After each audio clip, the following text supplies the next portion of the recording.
So kitchen window viewers எல்லாருக்கும் வணக்கம். எல்லோரும் எப்படி இருக்கிறீங்க? இன்றைக்கி வந்துட்டு நம்ம ரோட்டுக்கடை ஸ்டைல் காளான் மசாலா வந்துட்டு நிறைய பேருக்கு பிடிப்போம்.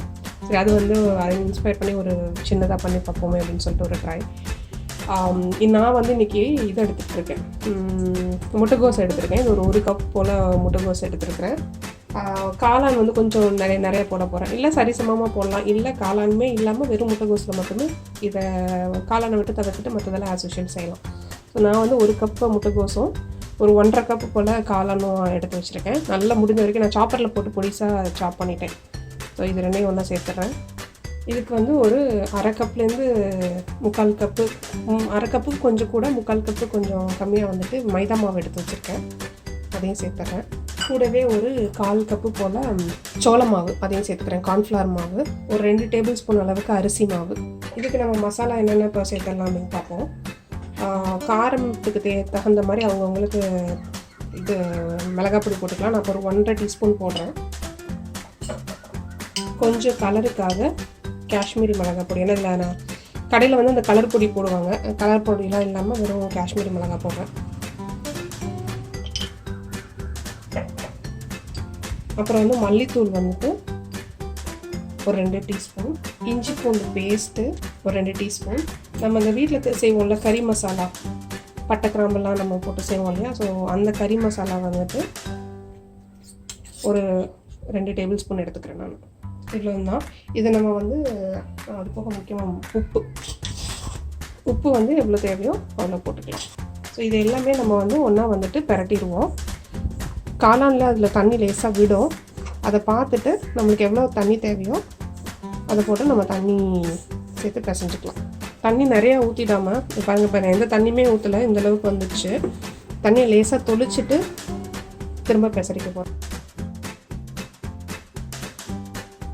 ஸோ தண்ணி கொஞ்சம் கூட போயிடுச்சுனாலும் மாவு ஏதாவது ஒன்று கலந்துக்கலாம், நம்ம மைதா மாவோ இல்லை இந்த மாவோ. ஸோ இந்த பக்குவம் கரெக்டாக இருக்கும், நம்மளுக்கு வந்து இப்படி பிடிச்சி போடுறதுக்கு சரியாக இருக்கணும்.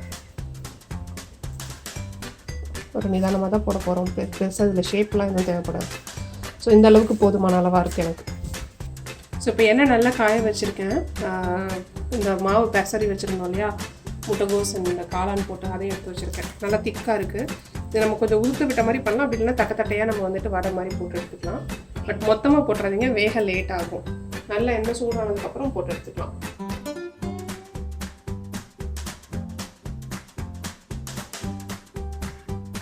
இது நல்லா இப்போ கோல்டன் ப்ரௌன் ஆகட்டும், அதுக்கப்புறம் எடுத்துக்கலாம். நம்ம ஃபஸ்ட் பேட்ச் செஞ்சு எடுத்தாச்சு. இப்போ இதை வெறுமனவே நம்ம வந்து ஒரு கெச்சப் வச்சுட்டு அப்படியே சாப்பிட்றதுக்கு நல்லா பக்கோடா மாதிரி இருக்குது, வெஜிடபிள் பக்கோடா மாதிரி. இப்போ நம்ம அடுத்தது வந்து இதுக்கு சாஸ் வச்சுட்டு பார்ப்போம். நான் ஒரு இரும்பு கடாயில் சும்மா ஒரு டீஸ்பூன் எண்ணெய் ஊற்றி வச்சுருக்கேன். இதில் வந்துட்டு அடுத்து கொஞ்சம் நம்ம மசாலாலாம் போட்டு ஒரு சாஸ் மாதிரி அதில் செய்வாங்க கடையில், அது மாதிரி நம்ம செஞ்சுருவோம். பொடியாக நறுக்கி வச்சுருக்க வெங்காயம் போட்டுக்கிறேன்.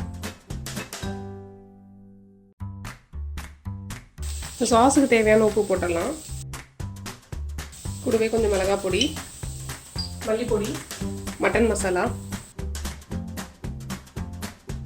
கொஞ்சம் புளிப்புக்காக நம்ம கெச்சப் சேர்த்துக்கலாம், டொமேட்டோ கெச்சப் சேர்த்துக்கலாம். ஒரு 1/2 டீஸ்பூன் வந்து சோயா சாஸ் சேர்த்துக்கிறேன். இப்போ இந்த சாஸுக்கு தேவையான தண்ணி விட்டுடலாம். இல்லை அப்போ ஒரு 2 கப்பு தண்ணி விட்டுருக்கேன். நல்லா இது கொதிச்சு வரட்டும். இதில் கொஞ்சம் சர்க்கரையும் போட்டுக்கலாம், ஒரு 1.5 ஸ்பூன் சர்க்கரை போட்டுக்கிறேன். இது எல்லாம் அந்த டேஸ்ட் எல்லாம் பேலன்ஸ் பண்ணி கொடுப்போம் சுகர் ஆட் பண்ணுறது. இது இப்போ நல்லா வந்துட்டு தலைப்புலன்னு வந்துட்டு கொதிச்சதுக்கப்புறம் நம்ம இதை போட்டுற வேண்டியதான். இப்போ நல்லா ஒரு கொதி வந்துருச்சு. இப்போ வந்து நம்ம அந்த மஷ்ரூம் பொரிச்சு வச்சுருந்தோம் இல்லையா, மஷ்ரூமும் முட்டைக்கோஸும் அதை வந்து எடுத்து போட்டுடலாம். இது எல்லாம் இப்போ வந்து அந்த தண்ணி எல்லாம் வந்துட்டு அப்சர்வ் பண்ணிவிட்டு நல்லா தலைன்னு வரும்போது நம்ம இறக்கிட வேண்டியது தான். அவ்வளோதான் நம்மளோட ஸ்ட்ரீட் ஸ்டைல் மஷ்ரூம் மசாலா இல்லை காளான் மசாலா. நம்மளுக்கு நல்லா வந்து அந்த லிக்விட் எல்லாம் உறிஞ்சிருச்சு பாருங்கள், அப்சர்வ் ஆகிடுச்சு நல்லா. அது எல்லா தண்ணி நம்ம அந்த சாஸ் எல்லாம் அப்சர்வ் ஆகிடுச்சு. ஸோ இந்த ஸ்டேஜில் நம்ம வந்துட்டு இறக்கிட்டா நல்லா தலைன்னு இருக்கும். இல்லை ட்ரையாக வேணுங்கிறவங்க இன்னும் கூட கொஞ்சம் நல்லா தண்ணி வற்றினதுக்கப்புறம் இறக்கிக்கலாம். இதனால் வந்து நம்ம கொத்தமல்லி தூவிட்டு நம்மளோட காளான் மசாலா வந்து சர்வ் பண்ணிடலாம்.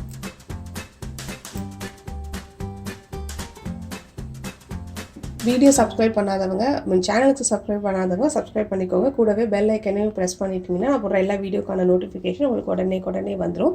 வேறு ஒரு வீடியோவில் சீக்கிரம் சந்திக்கலாம். நன்றி, வணக்கம்.